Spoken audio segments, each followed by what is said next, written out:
ele nos aponta, para de confiar no homem. Ele fala que, comparado à sabedoria de Deus, na minha opinião, ele está falando do John, mas pode ser a do Abdala também, não conta para nada. E a sua, ou no caso, a de vocês, também não. Ele aponta lá, Isaías 2:22, parem de confiar no homem, cuja vida não passa de um sopro em suas narinas. Que valor! E aí ele aponta o caminho correto. Confie no Senhor de todo o seu coração e não se apoie no seu próprio entendimento. Aqui o John está apontando como nós, humanos, falhos, não temos a resposta para todas as coisas. E nós podemos até averiguar e tentar descobrir as respostas, né? O que Deus está fazendo no meio do coronavírus.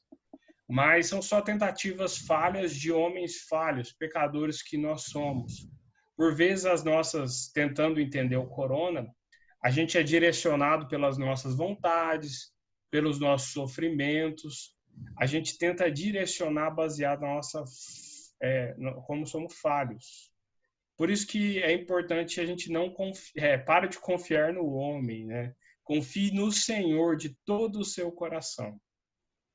E aí você fala assim, mas eu vou tirar essa confiança de onde? Das palavras de Deus.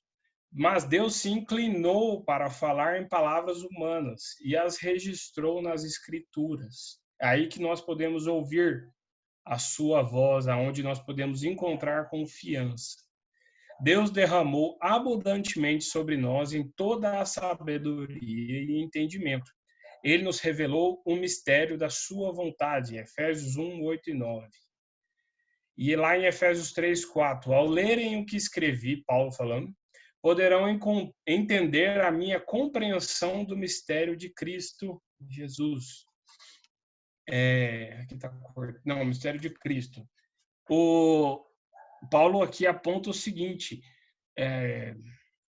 Deus derramou, ele mostrou a sua palavra, a sua vontade e deixou isso registrado na Escritura. É aí que a gente vai poder encontrar o que está ali, o que a gente viu ali em cima em Provérbios 3:5. Confie no Senhor de todo o teu coração e não se apoie no seu próprio entendimento. Ou seja, busque a palavra do Senhor registrada na sua Bíblia. Ele aponta para a gente que os caminhos de Deus são inescrutáveis. Deus está sempre fazendo algo. Deus está sempre fazendo bilhões de coisas. Rafael, de formas gerais, Oi? Deixa eu só falar uma coisinha antes de você passar para essa próxima aí. Para de confiar em homens. Porque eu acho que é interessante no seguinte ponto, assim, a pergunta que você faz é a seguinte, então quer dizer que eu não posso confiar no que os homens falam, não posso confiar em que ninguém fala, né? A questão talvez não seja bem essa. A questão é que nós colocamos a nossa esperança naquilo que os homens falam, né? E a gente fica, por exemplo, a nossa tendência é ficar mais preocupado quando assiste o Jornal Nacional, né? E um pouco mais feliz quando assiste outro programa que fala sobre outras coisas. A vacina está vindo aí, né? E a gente começa a botar esperança naquilo que a gente ouve das pessoas, e, né? Quando na verdade não é isso, né? Então, quando eu falo confie no Senhor de todo o seu coração e não se apoie no seu próprio entendimento, é que muitas vezes nós apoiamos somente naquilo que nós pensamos e projetamos e calculamos e planejamos, né? E não é isso que deve acontecer. Nós podemos ter planos, podemos confiar nas pessoas, mas na verdade a nossa esperança não pode estar nisso, né? A nossa alegria e a nossa certeza não pode estar nessas coisas. É disso que a palavra fala, né? Então, só queria deixar claro isso aí.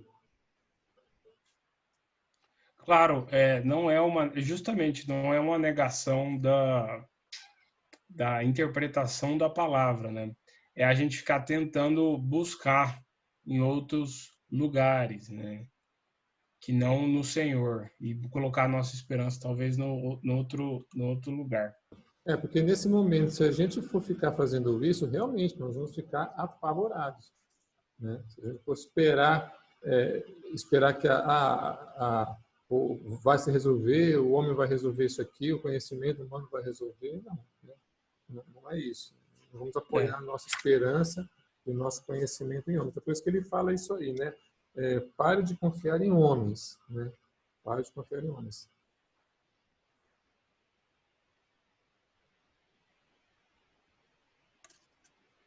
Isso mesmo. Mas também é importante ressaltar que tem essa, essa questão dele estar se questionando, olha, não confie cegamente em mim. Isso é bem importante porque as respostas que ele propõe, as próximas aulas, são, são extremamente são desafiadoras. As respostas que ele dá ao coronavírus. Vocês vão perceber nas próximas aulas e os professores na preparação o quanto ele, por vezes, é ousado na resposta que ele dá para a pandemia. Então, é muito importante, não só professores quanto alunos, todos nós, termos esse senso criterioso quando lê o livro e lê os próximos capítulos, sim. Porque ele é ousado. Não estou falando que ele está errado, mas eles são respostas à pandemia bem questionadoras. Bom, então assim, não só a gente colocar nossa esperança no Senhor, mas sempre ter aquele critério de avaliar e questionar quem está trazendo a palavra do Senhor, falando que a tal coisa é a palavra de Deus. Sempre termos baseado o que nós somos iluminados pelo Espírito Santo. Certo? Bom, Deus sempre está fazendo algo. Ele faz bilhões de coisas. Além dele manter o planeta, manter as leis da física, manter a criação, ele sempre faz milhares de coisas. São muitas, vamos ler.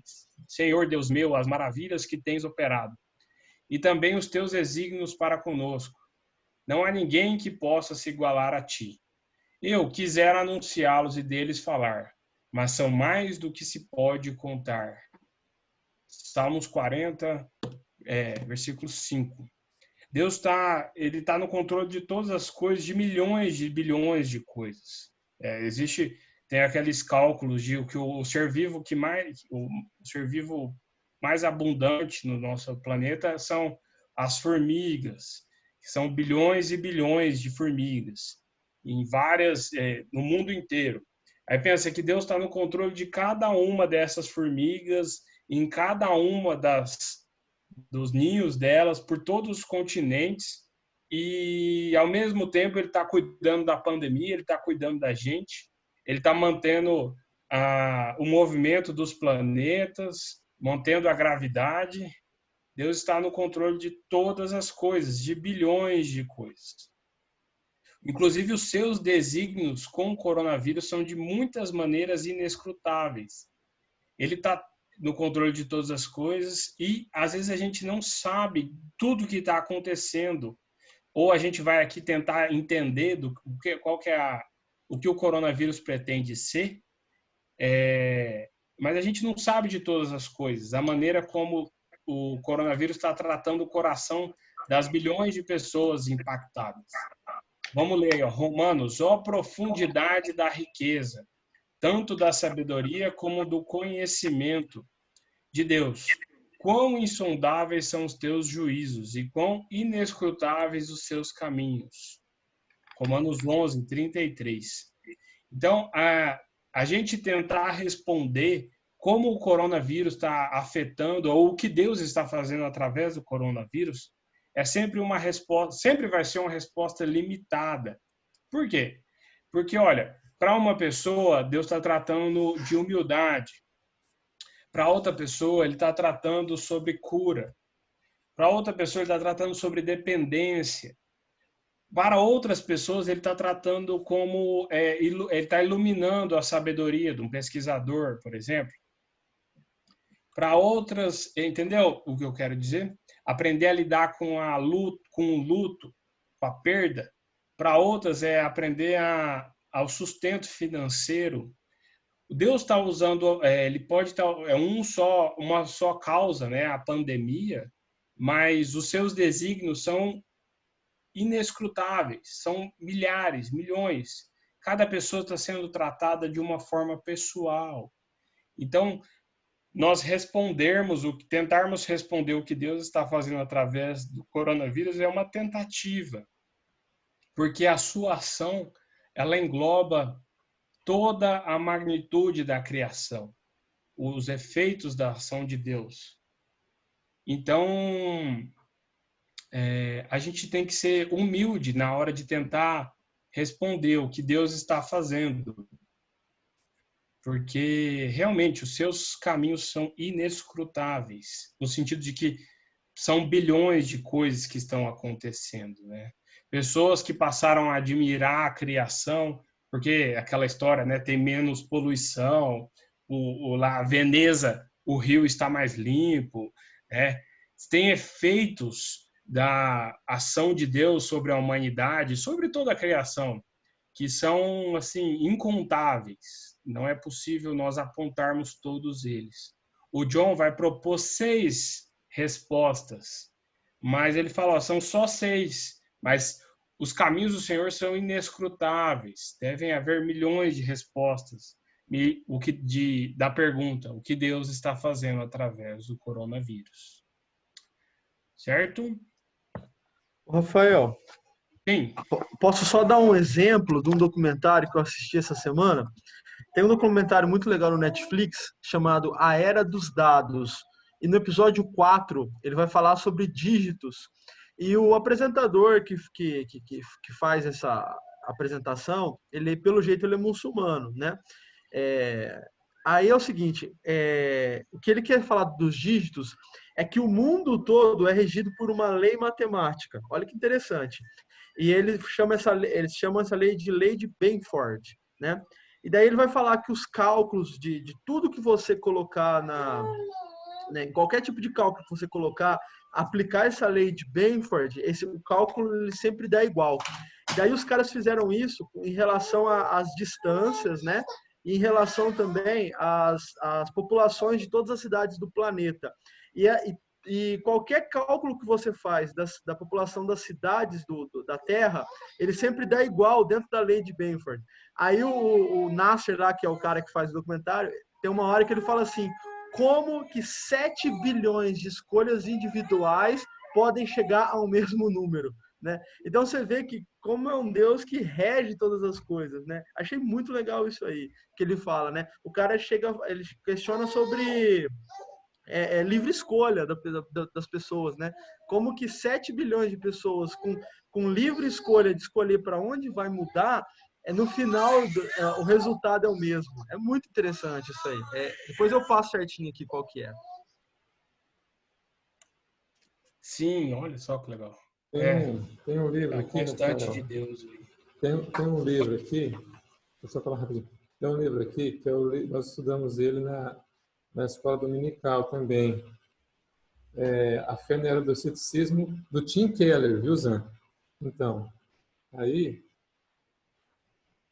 tem um capítulo que ele fala sobre, eu não estou achando aqui agora, mas ele fala sobre os vestígios de Deus na natureza. E ele vai falar várias coisas desse tipo aí que você falou agora. Né? Acho que você já leu esse livro também, né, Neto? É muito interessante. Ele fala, eu não estou achando aqui agora, mas depois eu vou achar aqui e eu falo para vocês. Mas ele fala sobre os vestígios de Deus na natureza. Ele começa a colocar vários pontos, como esse que você falou, que mostra claramente Deus na natureza e visível. Eu acho que é visível a todos nós. Né? É muito interessante isso aí. O Douglas, o pessoal da BC2, né, que é o pessoal criacionista hoje no meio da ciência, tem um site muito legal, chama Digitais do Criador, alguma coisa assim. Você vê que Deus deixou, né, dentro do universo todo, de toda a criação, algo que remete a ele, né? Muito interessante isso que o Rafael falou, que para cada pessoa a pandemia está sendo tá sendo encarada de uma forma, né? Mas todo mundo está vendo, através da natureza, o agir de Deus. A questão dos golfinhos lá em Veneza, enfim, muitas outras coisas, né? É isso aí. E nesse próprio documentário, no episódio 3 também, ele vai falar sobre a areia do deserto do Saara. Como que essa areia ela arruma o clima da terra, enfim, é muito bonito isso aí. Você vê que é um Deus minucioso, você vê que é um Deus que pensa em todas as coisas. Não tem como o acaso regular todas as coisas. Ou o próprio Piper vai falar sobre o destronamento de Deus. Não tem como você tirar Deus da realidade das coisas, né? É muito bonito isso. Pelo menos eu fico encantado quando eu vejo esse documentário. Desculpa, Rafael, falei demais. Eu achei aqui, chama As Pistas de Deus. Mas depois vocês procuram aqui, nesse livro aqui, né? A Fé na Era do Ceticismo. Muito interessante, muito bom mesmo. Manda no chat aí depois, pra gente lembrar.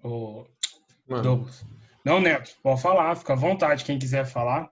Mas e aí a gente observa tanto essa obra minuciosa de Deus sobre a criação e pensa, né, quanto ao corona, né? Então você vê como as ações de Deus, como cada um é tratado e como é influenciado ou impactado de uma forma diferente, né? Algumas pessoas estão mais humildes e agora estão recebendo o evangelho. Algumas pessoas se sentiram extremamente fragilizadas, né? E aí perceberam, nossa, eu não estou no controle da minha vida. Ou, por exemplo, o Deus de muitas pessoas, que é o governo, né? Mostrou-se as coisas. Ele deu uma obra pessoal para cada um das 7 bilhões de terráqueos de amor, ou na sua obra a lista, né? Mas para alguns é amor, para outros é condenação, e que nós não todos. O que o livro vai propor nas próximas aulas são tentativas, não são as respostas totais, né, para essa situação. Bom, aí, então, ele aponta para a gente que ele quer nos apontar para a realidade. Ele quer falar o seguinte, olha, o coronavírus exige realidades difíceis. Assim, ele exige realidades difíceis, não imaginações fáceis. Deus e sua palavra são a realidade que precisamos, a rocha sob os nossos pés. Porque é o seguinte, ao apontar as respostas para o coronavírus, ele faz um pouco do exercício de imaginação, orientado pela palavra, mas ele fala, de certa forma, eu estou propondo, estou fazendo um breve exercício de imaginação, aplicando a palavra a essa situação da pandemia. Mas não é uma imaginação ilusória. Em que sentido? De que o mundo é perfeito, de que o coronavírus vem para restaurar. Ele quer dizer o seguinte, que ele não está viajando na paçoca. Ele está usando uma realidade difícil, o nosso hoje, o nosso século, que é qual? É o da pandemia. É tátil, não adianta a gente ficar averiguando sobre um mundo perfeito, sobre democracias perfeitas, sobre sistemas de saúde perfeito. Não, o nosso mundo é esse mundo, é a nossa realidade, é o nosso hoje. E é sobre esse hoje que ele fala, precisamos de respostas, o que Deus está fazendo? Encontrar nesta realidade difícil a rocha sob os nossos pés. E cabe a cada um de nós julgar o que está correto, como cristãos, olhar para as respostas que ele propõe e falar, olha, diante da palavra, isso que você falou faz sentido, isso que não faz sentido, não sei.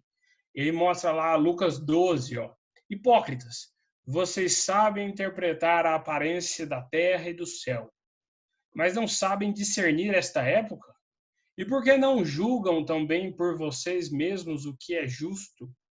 Jesus está falando aqui em Lucas que ele está criticando algumas pessoas que falando assim, olha, vocês sabem fazer a previsão do tempo, vocês sabem julgar quando colher, quando plantar, mas vocês não conseguem discernir esta época.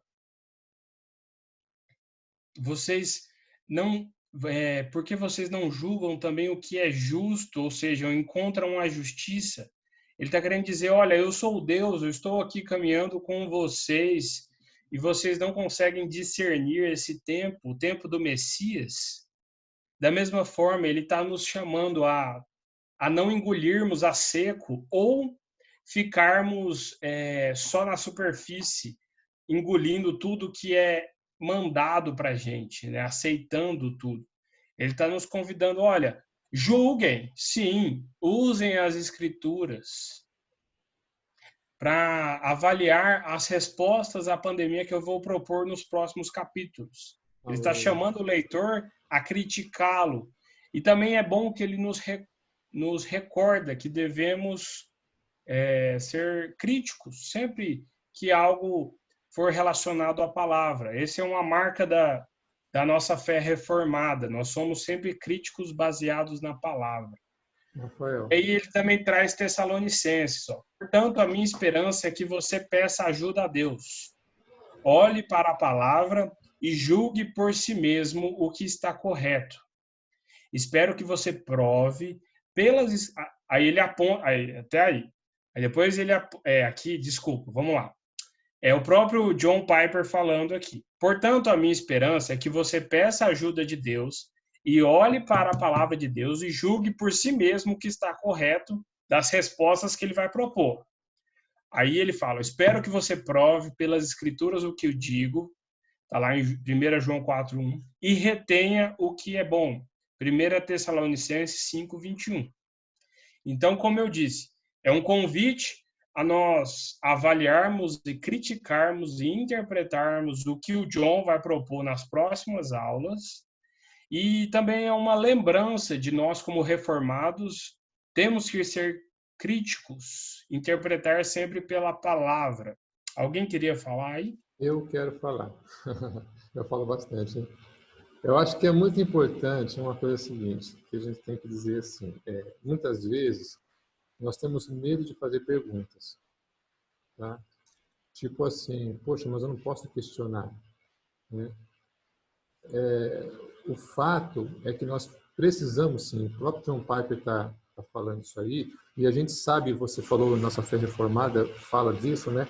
Nós precisamos pensar. A Bíblia nos ensina a entender. E foi o que nós oramos agora no começo. Nós precisamos entender e fazer perguntas. Não é nada errado você fazer perguntas. É muito bom você fazer perguntas. Você tem que perguntar e você tem que falar, mas espera um pouquinho, para que eu não entendi. Fala de novo essa parte aí, não sei como funciona isso, eu quero entender isso. Então não há nada errado você fazer isso, porque como nós falamos numa das aulas que eu dei, eu não sei nem qual o livro que nós estamos estudando, ou era um livro acho que é um livro que eu estava lendo, o autor diz assim, ele fala assim, se Deus não quisesse que nós pensássemos, ele não seria feito como os animais, agiríamos por instinto, né? Mas não, Deus nos deu entendimento para a gente pensar e entender a palavra, né? E Ele nos deu a palavra, que é a sua palavra escrita, a Bíblia, para a gente ler. E Ele deu para quem? Para a gente. Né? Então, nós temos que olhar e pensar e entender. E é isso o desafio dele agora. Nós não podemos simplesmente engolir o que a gente ouve, o que a gente vê, não. Nós temos que ler, entender e fazer perguntas. Eu acho que isso é muito importante para a nossa fé. Sim, sim. Esse hábito de ser, a gente tem que desenvolver esse hábito de ser criterioso. Olha, não é, você, não é porque é o pastor, ou porque é o presbítero, ou porque, entendeu? A gente sempre está avaliando, através do Espírito Santo que habita em nós, o que nos é dito, principalmente relacionado à palavra. Isso é santo e é extremamente bem-vindo. Eu, por exemplo, esse capítulo, o próximo, Ele não me convenceu. O John não me convenceu. Eu fiz a aula, o pessoal do GIS concordou com o John e eu fiquei ainda bem balançado, sabe? Então, achei muito difícil. Até como a ideia da interpretação dele, a gente fica com essas... É criterioso. A gente está falando da coisa mais importante da nossa vida. É a palavra de Deus. É muito Rafael, você importante. fala o capítulo 6 ou 7? A primeira resposta é Tá. a demonstração moral, né? E a gente está falando da Ainda coisa bem que mais importante da nossa vida. ela caiu com o Allen, né? Aí, ó, tá vendo só? Oi? Essa aula do Allen. Aí, ó. Pronto, Tá então. vendo só? Aí nós vamos ver mesmo.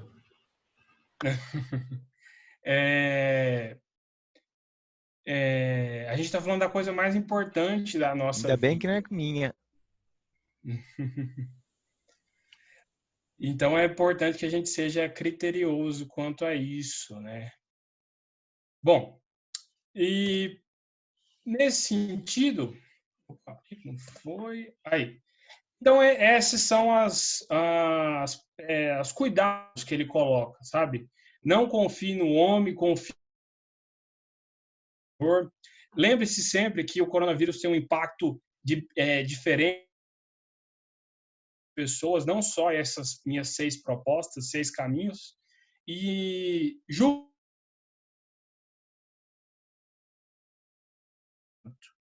o quê? Os 6 caminhos que ele propõe para responder essa pergunta, o que Deus está fazendo através do coronavírus. E eu já adiantando aqui, eu coloquei as 6 respostas que ele dá. Capítulo 6, né, aula 7, que vai ser, eu acredito, semana que vem, ele propõe que o que Deus está fazendo através do coronavírus é ilustrando o horror moral do pecado. Depois ele põe que, através do coronavírus, Deus está enviando julgamentos específicos. Depois ele está nos despertando para a sua segunda vinda. Ele está nos realinhando ao valor infinito de Cristo, criando boas obras em meio ao perigo e, por fim, despreendendo as raízes para alcançar as nações. Então, eu não quero entrar nos detalhes dos capítulos de agora, porque acho que não vale o tempo, mas vocês podem ver que alguns deles têm temas bem complexos e é extremamente no capítulo para a avaliação das próximas aulas, como para a nossa vida cristã como um todo, nós seguirmos isso que ele propõe nessa introdução da parte 2, que é sermos, como é que ele falou? Não confiarmos totalmente no homem, mas sempre confiarmos na palavra, na iluminação do Espírito Santo, entendermos que Deus tem pessoalmente uma ação tão global como a pandemia, ela tem uma ação pessoal muito restrita, né? Para uns é humilhação, para outros é glória, para outros e entendermos que nós sempre, relacionado à nossa palavra, à leitura de livros, a ouvir pregações, a participar de cultos, nós sempre somos cristãos dotados de inteligência, de critério e habitação do Espírito Santo.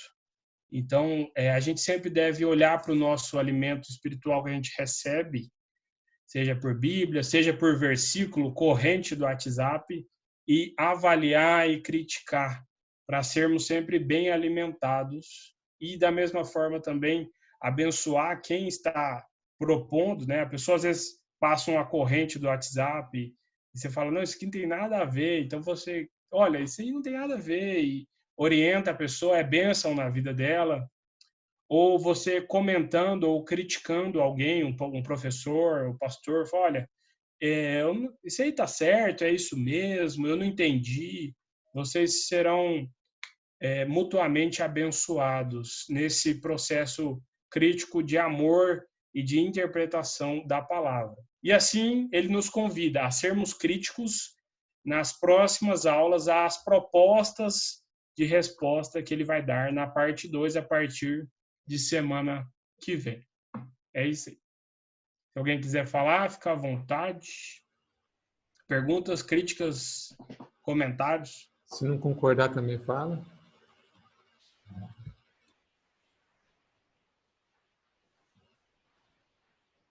Ó, pus pressão aí para os próximos professores, viu? Não, a coisa já ficou difícil pro próximo aí. O próximo vai ter a tarefa de te convencer do que o Piper falou.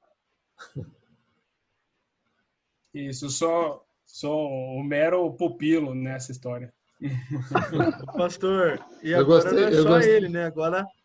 Agora os 20 que vão ler o livro vão começar a achar o problema do Piper e agora você vai ter que convencer todo mundo aqui agora. Eu achei legal que o Rafael chamou ele de John. Nem é John. Já tá íntimo já do John. É íntimo. Tá íntimo. Joãozinho. Eu chamei ele de John Keller. Agora o cara chamou ele de John. De John Keller, né? É John Piper, John né? Ele, na hora ele não lembra, não sabia se era Keller ou Piper. Ele falou, vou parar no John, porque... Não, é que é John Piper. Aí você fica na dúvida se é o John o flautista ou se é John o encanador, que é Piper. Eu entendo essas coisas. Tranquilo.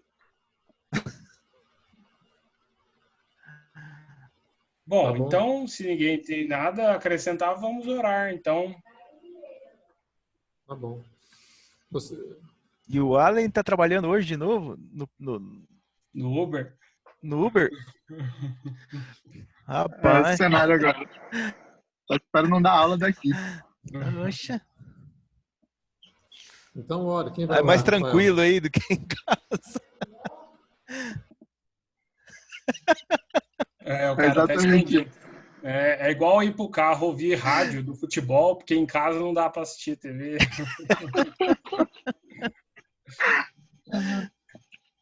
Pessoal, vamos orar, então? Então, vamos lá. Senhor Deus, obrigado, Senhor. Obrigado porque o Senhor... Amém. Nós podemos confiar e aceitar de bom grado, porque o Senhor é soberano sobre todas as coisas e o teu plano rege tudo, inclusive pessoalmente cada uma das nossas vidas. Amém. Senhor, nos abençoa e nos ajuda a olhar para a pandemia através da nossa experiência diária, através da meditação da tua palavra e através do convite do John, olhar para a pandemia como uma ação do Senhor nessa nossa humanidade. Ajuda-nos, ó Pai, a sermos sempre criteriosos, a sermos sempre críticos, mas humildes diante da Tua palavra, irmãos em amor daqueles que estão trazendo a Tua palavra e sermos sempre a avaliar, ó Pai, o que tem sido proposto para nós, para que não só pessoalmente, mas que a comunidade dos santos seja abençoada por sempre um critério, um bom uso da tua palavra, Pai. Nós agradecemos ao Senhor porque nós temos ótimos professores, ótimos pastores, e nós agradecemos porque o teu Espírito Santo tem nos abençoado com alimento e com um senso crítico. Ajuda-nos, ó Pai, a sermos críticos e humildes na tua palavra, no ensino que é trazido a nós, sempre por meio do teu Espírito Santo. Nos dê um bom dia, um bom domingo, um bom descanso para a tua honra e para a tua glória, em nome de Jesus. Amém. Amém. Amém. Então, tá bom, irmãos. Obrigado aí pela presença de todos. Deus abençoe todos aí. Um ótimo domingo. E semana que vem estamos aí com o Allen, né? Então tá bom. Tchau. Até a próxima.